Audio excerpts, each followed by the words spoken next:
Привет, дорогие друзья! То, что я вам покажу, это, в принципе, очень сильно характеризует то, во что превратилась эта помойка. И помойка я называю государство Украина. Да, зловонная, грязная, вонючая, опасная помойка, источающая, опять-таки, зловоние, извините за тавтологию. Поэтому из нее все и бегут. Потому что вот сейчас, когда приоткрыли границы для молодежи, потом начали писать, никто не убежал. Убежали, еще и как убежали, и теперь в 10 раз больше запросов на убежище или на временную защиту от молодых людей в Германии, к примеру. Это официальная информация, Die Welt об этом сообщили. Оттуда все убегают, но на расстоянии начинают рассказывать, как там все хорошо. Хорошо, вертайся додому. Я сейчас вам покажу суд, потому что, как вы знаете, первая инстанция присудила мне 15 лет тюрьмы, и вторая инстанция, апелляция, ну, мне говорили, апелляция — это немножко не то, там судьи другие, все. Вторая апелляция подтвердила этот приговор. 15 лет тюрьмы. Государственная измена за видео, которое я залил на YouTube, оно до сих пор на YouTube, без проблем, вы можете его посмотреть. Это видео называется «Враги народа из ВСУ». Некоторые вещи, которые происходят, меня, допустим, пугают. Всем стало известно обращение вот этой 97-й бригады. Я вам покажу, что такое апелляция. Ну, то есть, для начала, да, вам будет реально, интересно, потому что это характеризует вообще, во что превратилось вообще все. Это видео как учебное пособие можно использовать. На самом деле, суд первой инстанции отказался исследовать доказательства вины. Это не шутка, это не какая-то там фигура речи. Это есть даже в апелляции. Мои адвокаты попросили хотя бы апелляцию исследовать доказательства моей вины, потому что моей вины нет. Вины нет ни в чем. За загрузку видео, на котором чувак рассказывает что-то там, никто никого не призывает убивать и так далее, не сдает государственные секреты, но 15 лет не дают. Для понимания, в Украине одно животное, воин света, кстати, да, убил 2-летнего ребенка, бросив его дважды об пол. И все, малыш умер. Ему дали 9 лет, мне 15 лет. Вот это вот выступление прокурора. Смотрите, до его выступления мои адвокаты ушли из процесса. Почему? Потому что апелляция отказала во всех ходатайствах защиты. Во всех. И опять-таки мне было отказано участвовать в суде. То есть в первой инстанции я просил, я хочу участвовать в суде посредством видеосвязи. Это можно. Я в Литве, когда был суд, я участвовал в суде посредством видеосвязи, без проблем. Почему это важно? Потому что, к примеру, в Литве там была коллегия судей, 3 судьи. И первую инстанцию я выиграл в чистую. Потому что я мог задавать вопросы тому же прокурору и так далее. И это, то есть все было полностью разбито. Да? Там было не уголовное дело, но тем не менее. А здесь они отказались, чтобы я участвовал в суде против меня. После того, как было отказано во всех ходатайствах моей защиты, защита сказала, а зачем мы здесь нужны? Каким образом мы можем защищать нашего подзащитного, если отказываете во всем?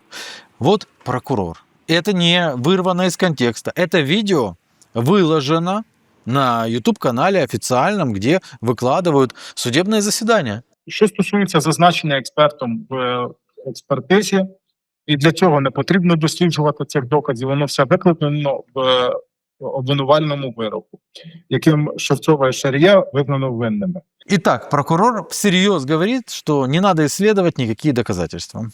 А дело в том, что эксперт, там был нанят эксперт. Они ломанули телефон Шевцова. Шевцов был руководителем полиции Винницкой области. Они ломанули его телефон, нашли там чудо, повезло, нашли там голосовые, которые посчитали, что это мои голосовые. Но надо было бы хотя бы формально выяснить, чьи это голосовые, имеют ли они ко мне отношение. Поэтому они привели эксперта. И эксперт в своем заключении написал «пророссийский блогер Шарий». Понятно, что такая экспертиза, не бывает такой экспертизы. Ты не можешь, ты эксперт, ты не можешь становиться на чью-то сторону, давать свои оценки. А прокурор говорит, может. А почему пророссийский? Говорит, так это же в Википедии написано. Вот это ж все, это же не ИИ, это же настоящий український суд. Що стосується проросійський блогер, таке визначення, воно просто всюди, і воно є загальновідомим, оскільки навіть при будь-якому, скажімо так, оцінки там чи знаходження матеріалів стосовно Шарія, вводиш Шарій Анатолій Анатолійович, і одразу першим, що видає і на Вікіпедії, і на ряду інших ресурсів, це проросійський блог. Звучит как анекдот, но эксперт написал пророссийский блогер, потому что, ну так если вбиваешь в Google или вот в Википедию заходишь, там написано пророссийский блогер. Ясно? Саме тому, на мою думку, зробивши якби такий акцент в експертизі, експерт абсолютно ніяким чином не вийшов ні за межі моралі і неупередженості під час підготовки зазначеного висновку експерта, і не здійснив жодного якогось опонувального ухилу під час надання, зокрема, тих висновків, до яких він прийшов. Конечно. Какой здесь акцент на обвинительном приговоре вообще? Ну, если эксперт пишет пророссийский блогер. Во время, когда идет война с Российской Федерацией. Конкретно в переписці, конкретно в контексті того матеріалу, який публікувався, наявні ознаки державної зради, оскільки наявний, ну, по суті, безпрецедентний підрив информационной безопасности. Беспрецедентный произошел подрыв информационной безопасности Украины, когда я дал видео пленного, который сказал, что их бросило командование. Это было беспрецедентно. Поясню, в якій частині. І чому будь-яка критика, для прикладу, як зазначалося, критика, яку оприлюднив Бігус, відрізняється від тої критики, яку оприлюднив Шарій за попередньою змовою з Шевцовим. Це було зроблено, одна маленька Італія. Це було зроблено безпосередньо на виконання завдання іноземної спецслужби. Воно дуже чітко проглядається. Я можу зараз зачитати матеріали негласних слідчих розшукових дій, але вони є в матеріалах кримінального провадження, яким чином відбувається діалог між Шарієм, Шевцовим і куратором Шевцова, працівником 9-го управління ФСБ Косенко. Вот, видите, в чем разница между критикой Шария и критикой Бигуса. Бигуса есть такое чучело в Украине. Вот он тоже критикует, но он хорошо критикует, а Шарий плохо критикует. Почему? Потому что, видите, был такой тройственный союз. Шарий, Шевцов, украинский полицейский. Да? Для меня он всегда был и остается украинским полицейским, главой Винницкой области. И его куратор из ФСБ. Так вот, почему они не допустили меня к процессу. Потому что я бы, конечно, спросил, а где в материалах дела есть хотя бы намек на то, что Шарий не то что общался с каким-то куратором из ФСБ, а где он вообще, он хотя бы догадывался о том, что у Шевцова есть какой-то куратор из ФСБ? Нет, конечно. Не существует никаких переписок об этом. Никто нигде не... Сказано куратор из ФСБ, значит куратор из ФСБ. При цьому всьому, якщо навіть брати, що в чому сама суть, Шарій нібито хотів допомогти відкрити очі вищому військово-політичному керівництву держави на певні проблеми. Таким же чином обґрунтовується його лінія захисту, оскільки начебто йде тиск на свободу слова. Шановний суд, воно выглядает як минимум кумедно. Видите, ну как это, ну что Шарий хотел сделать хорошо для Украины или что, ну вот как это он так делал? Ну это же смешно. Прокурор руководствуется такими понятиями, как ему смешно в суде. Это смешно, поэтому, ну раз смешно, значит 15 лет тюрьмы. При цьому об'єктивно Шарій, хіба він не розумів, що цей матеріал неможливо зробити без участі іноземної сторони, що є що чітко визначено в диспозиції на виконання завдання іноземної організації чи іноземної особи. Видите, Шарий должен был понимать, что это, скорее всего, делается под кураторством иностранной спецслужбы. Что Шарий этого не понимал, а должен был понимать. 15 лет тюрьмы. Так это все делается под кураторством иностранной спецслужбы. Любая критика святого украинского государства делается, конечно же, под кураторством иностранной спецслужбы. Это понятно. Если непонятно, то 15 лет тюрьмы. А умова була одна єдина. Це дискредитація вищого військово-політичного керівництва. І з якою метою? З метою демотивації взагалі суспільства в цілому і демотивації воїнів вести будь-яку оборонную войну. Дискредитация политического руководства страны. 15 лет тюрьмы, но здесь даже не обсуждается. Що хочеться зазначити, що стосується якогось балансу між свободою слова і цензурою, яка накладається державою. Тут потрібно просто взяти і в масштабі ситуації історичних подій, які склалися, які по суті своїй не потребують жодного доведення. Смотрите, прокурор, выступающий в суде, объясняет, что практически у него вообще ни почему не надо доказательств. Тут не нужны никакие объективные доказательства. Оно и так все понятно. То есть всем всегда все понятно. Каково. Это судят не на 2 годика. Это подтверждают приговор в 15 лет ни за что. Опоненти, сторона захисту, закликає до сліпого ідеалу абсолютної свободи слова. Є таке поняття, як Йоганнесбурзькі принципи, які складали вчені практики з усього світу, і які, по суті, взяті за основу як документ, який розмежовує, де межа між свободою слова і цензурою. Есть действительно йоханнесбургские принципы. И прокурор, видите, он так озвучил, и все такие: йоханнесбургские принципы.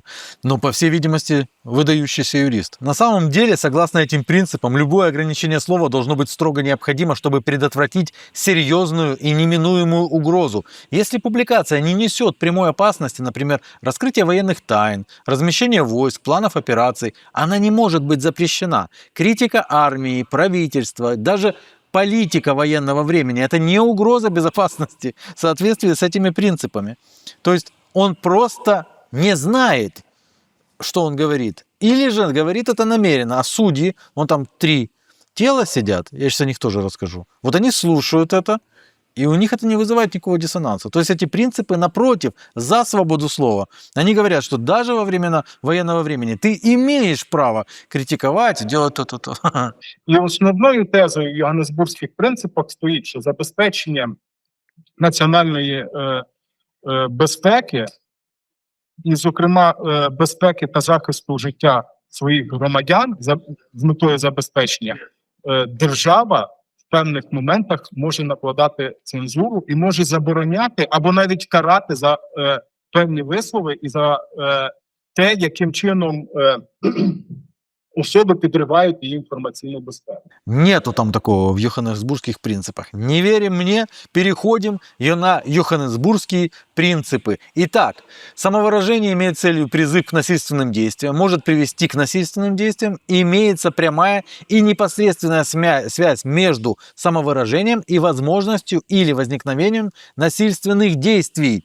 Какое самовыражение разрешено? Выступает за ненасильственное изменение политики правительства или смену правительства, представляет собой критику или оскорбление страны, государства, символов, правительства, государственных ведомств, деятелей, зарубежной страны, государства, символов и так далее, представляет возражение или выступает в поддержку возражения в силу религии, соображений совести, убеждений против призыва на военную службу и так далее.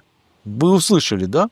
Моя публикация, конечно же, не несла никакой угрозы и ни в коем случае не призывала к насильственным действиям, как и любые мои публикации. Тем не менее, в суде прокурор обосновывает мою вину, зачитывая принципы, которые не имеют никакого отношения к моей вине. Судьи сидят, слушают, да. Я сьогодні, як представник сторони обвинувачення, стверджую і твердо стою на тому, що речі, які дозволені під час миру, не завжди дозволені під час війни. А тому, шановний суд, в частині шарія об'єктивно, для мене сама ситуація, ця відкрита книга. Вещи, которые разрешены в нормальное время, во время войны, не очень разрешены. Поэтому даем 15 лет. Это по мнению прокурора. Что там говорит об этом закон? А нахрен его читать, этот закон? Что за судьи в итоге подмахнули вот этой вот бредятине? Потому что это бредятина. Это имитация суда. Это не судебное заседание. Это имитация судебного заседания. Итак, судьи – это Медведский Сергей Константинович, Ковальская Ирина Анатольевна и Рупак Антон Антонович. Вот эти 3 задроченных, вонючих чучела, которые ради клоунады напяливают на себя мантии судейские, хорошо клоунские парики не натягивают, в суде подтвердили приговор первой инстанции, отказавшись опять изучать, в чем заключается вина, потому что вины нету. Весь бред, который рассказал прокурор, что там общение с какими-то кураторами из ФСБ, этого нет в материалах дела. Нигде, ни одной строчки этого нет, потому что этого просто не было. Тем не менее, вот эти вот 3 ублюдочные существа подтверждают, да, так оно и есть. Как распределялись эти 3 ублюдочных существа? Смотрите, в украинских судах происходит автораспределение, ну, чтобы не было ангажированных судей и так далее. Было намного больше судей, но прямо перед автораспределением они начинают болеть или уходить в отпуск. И остается 3 судьи. 3 судьи автораспределение выбрало из 3 судей. Это нужные судьи. Точно так же было в первом процессе. Это просто о том, как распределяются судьи. И вот эта вот скотская троица, удалившись на 5 минут в совещательную комнату, вышла с приговором. Приговор большой, расписанный. То есть за 5 минут они этого не расписали. Он у них был готов. У них был готов. Они просто имитировали суд. Я думаю, когда-то этим тварям вернется Божья кара. Потому что я уверен, что такие вещи нельзя делать безнаказанно и никогда за это не ответить. Может, не на них, может, на их близких, еще на ком-то. Я этого им не желаю, но мне кажется, это в любом случае произойдет. Теперь я вам покажу еще одну имитацию. Что важно, да? Просто ради интереса. Мне стало интересно. На европейские СМИ рассчитывать нечего, потому что я неправильный оппозиционер. То есть там Навальный, там какие-то чучелы, там Яшины, это окей. Но мне стало интересно, что ни одно федеральное СМИ, я подчеркиваю, ни одно федеральное СМИ Российской Федерации не сообщило о том, что апелляция подтвердила абсолютно беспредельный приговор в 15 лет. Что же я увидел на телевидении Российской Федерации, на федеральном канале? Зеленский может ответить даже на вопрос, как быть с тем, что Украина не может обеспечить существование и работу электроэнергии. И в этой ситуации вы понимаете, что война не просто проиграна. Человек за решеткой, депутат от партии «Слуга народа» Александр Дубинский. Я опять на федеральном канале увидел вот этого человека, о котором мы уже сняли видео, обосновали, фактически все подтвердили, и тут подтверждать нечего. Смотрите, вот кто-то, кто выносил в списки, потом пиарил на федеральных СМИ, потом притащил это имя на Совбез ООН от Российской Федерации. У них Google забанили или что? Що потрібні людині, яка вірить у Бога, посередники. Человек множество доносов писал, много лет преследовал Украинскую Православную Церковь. По его доносам сидит много людей. И что самое поразительное для меня, он продолжает, находясь в СИЗО на особых условиях, записывать оттуда блоги, раздавать комментарии и писать доносы.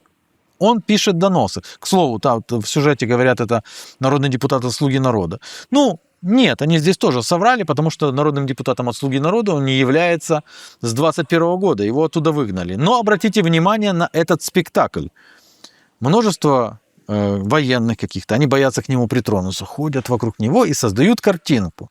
Туда же в суд принесены камеры. Вы знаете, почему запрещена была съемка сторонняя в нашем суде, в моем суде?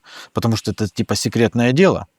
И на этом основании общую съемку они вели, а вот так вот снимать красиво они не позволили. Нельзя было заходить. Они даже своим журналистам запретили туда приходить. Здесь без проблем. И здесь каждое заседание устраивается театральная постановка. Это театральная постановка, чтобы красиво выглядело. Вокруг какие-то солдаты ходят, причесанные, с часами, в костюмчике. Выступает с речью на каждом заседании. В СИЗО по подозрению в госизмене, но продолжает и из зала суда распространять крамолу. Каков молодец.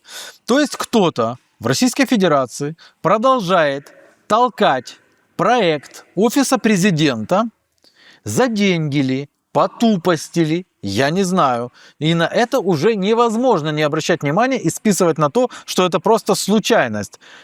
Они не заявляют о настоящих оппозиционерах, но тулят вот эту петрушку, которая каждое заседание устраивает настоящий перформанс. И ему дают это устраивать. Вот опять здесь толпятся вокруг солдаты, видите, чтобы это выглядело очень красиво. И здесь он уже надел кепку, вот видите, Дональд Трамп, и делает какое-то важное заявление. Не понять, что происходит, может реально или совершенно тупой человек, но фишка в том, что даже тупой человек мог бы задуматься, каким образом такое возможно. Ну что мы видим, а? Ну как вдруг Петрушка, которая работала на Коломойского много лет, потом лизала задницу Зеленскому, вдруг внезапно начинают какие-то выступления ему дают делать в суде. Вообще в суд допускают прессу какую-то. Ну, там прессы нет, он никому типа не интересен. Но запускают его камеры. Это потом ретранслируется на федеральных каналах, да? Странно. Народа. Да. Очень, Депутат, да. очень близкий раньше был к А сейчас он сидит. А сейчас он сидит, Сидит, да? но очень близкий к Да. Зеленскому опять. Ну, что ты пишешь? Возможно, вот, например, такое, попросил свою юридическую команду подготовить запрос на Генпрокуратуру, чтобы выяснить, какие действия предпринимаются для экстрадиции в Украину Шария. Из его уже 7 доносов, которые он написал на меня, находясь в СИЗО. Один из этих доносов, то, что я убил украинского оппозиционера в Испании. Второй донос, это в СБУ о том, что я запускаю дроны над Евросоюзом.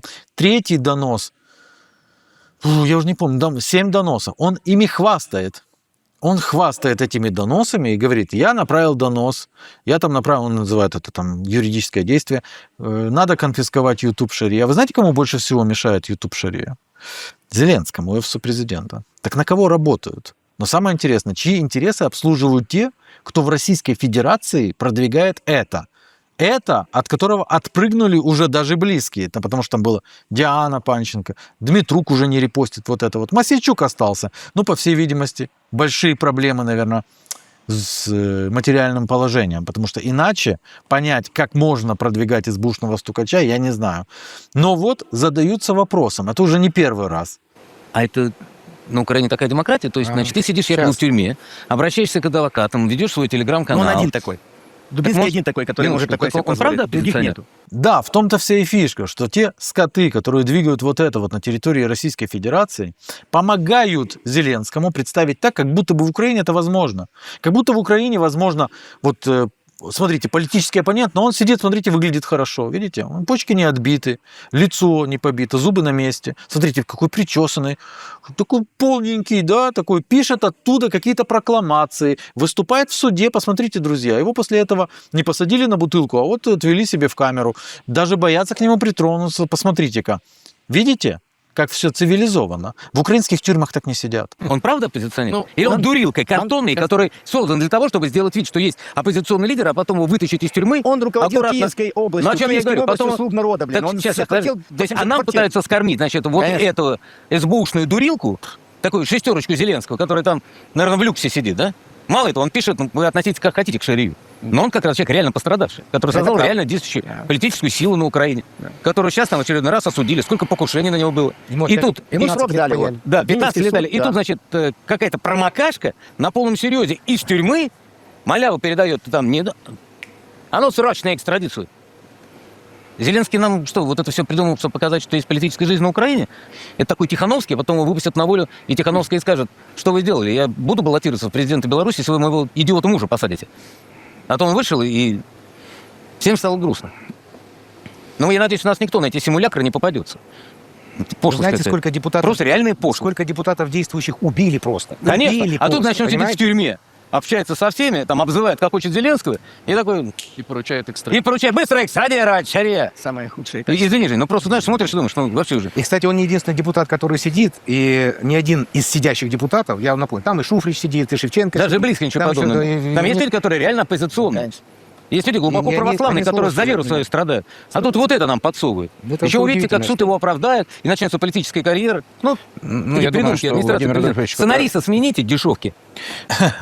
Как можно на такое покупаться? Что они творят?